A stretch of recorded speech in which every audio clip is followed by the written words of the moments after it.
সালাত কবুল না হলেও সালাত পড়তে হবে। আপনি যদি এখন সিগারেট খেয়ে আসেন তবুও সালাত পড়তে হবে, যদি জেনা করে উঠে আসেন তবুও সালাত পড়তে হবে, আপনার সব ইনকাম যদি সুদের হয় তবুও সালাত আদায় করতে হবে। আপনি যদি এখন মদ খেয়ে আসেন তবুও সালাত আদায় করতে হবে। কেন বলেন তো?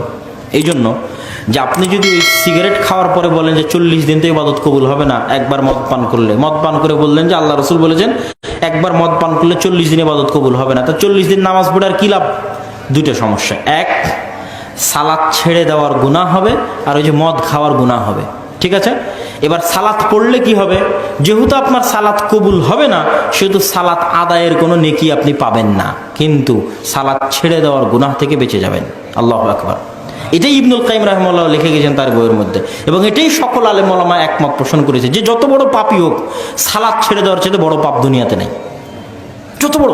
এইভাবে ইবনুল কাইয়িম রাহিমাহুল্লাহ বইয়ের মধ্যে লিস্ট করেছে যে মানুষকে হত্যা করার চেয়ে বড় পাপ সালাত ছেড়ে দেওয়া, তারপরে হচ্ছে সুদ খাওয়ার চেয়ে বড় পাপ সালাত ছেড়ে দেওয়া, জেনা করার চেয়ে বড় পাপ সালাত ছেড়ে দেওয়া। কেন কেন বলেন তো যে এগুলোর চেয়ে বড় পাপ সালাত ছেড়ে দেওয়া?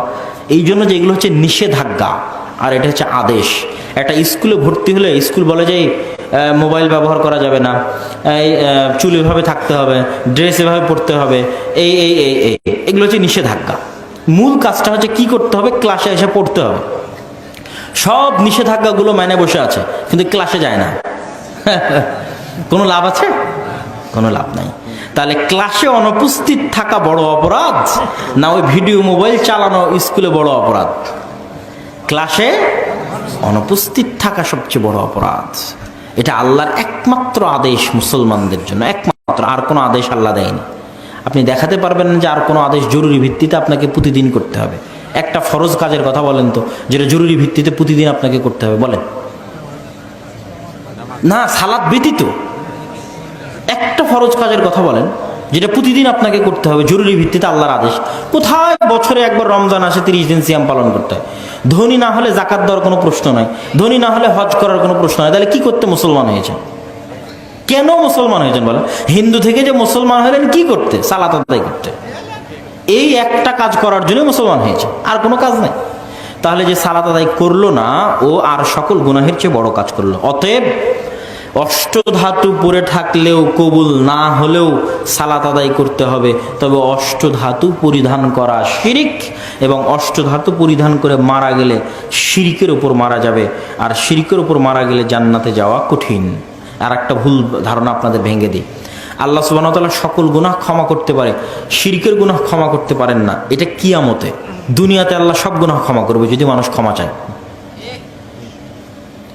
আল্লাহ সুবহানাহু ওয়া তাআলা শিরকের গুনাহ ব্যতীত সকল গুনাহ ক্ষমা করতে পারে, শিরকেরটা করবেন না। এটা কোথায়?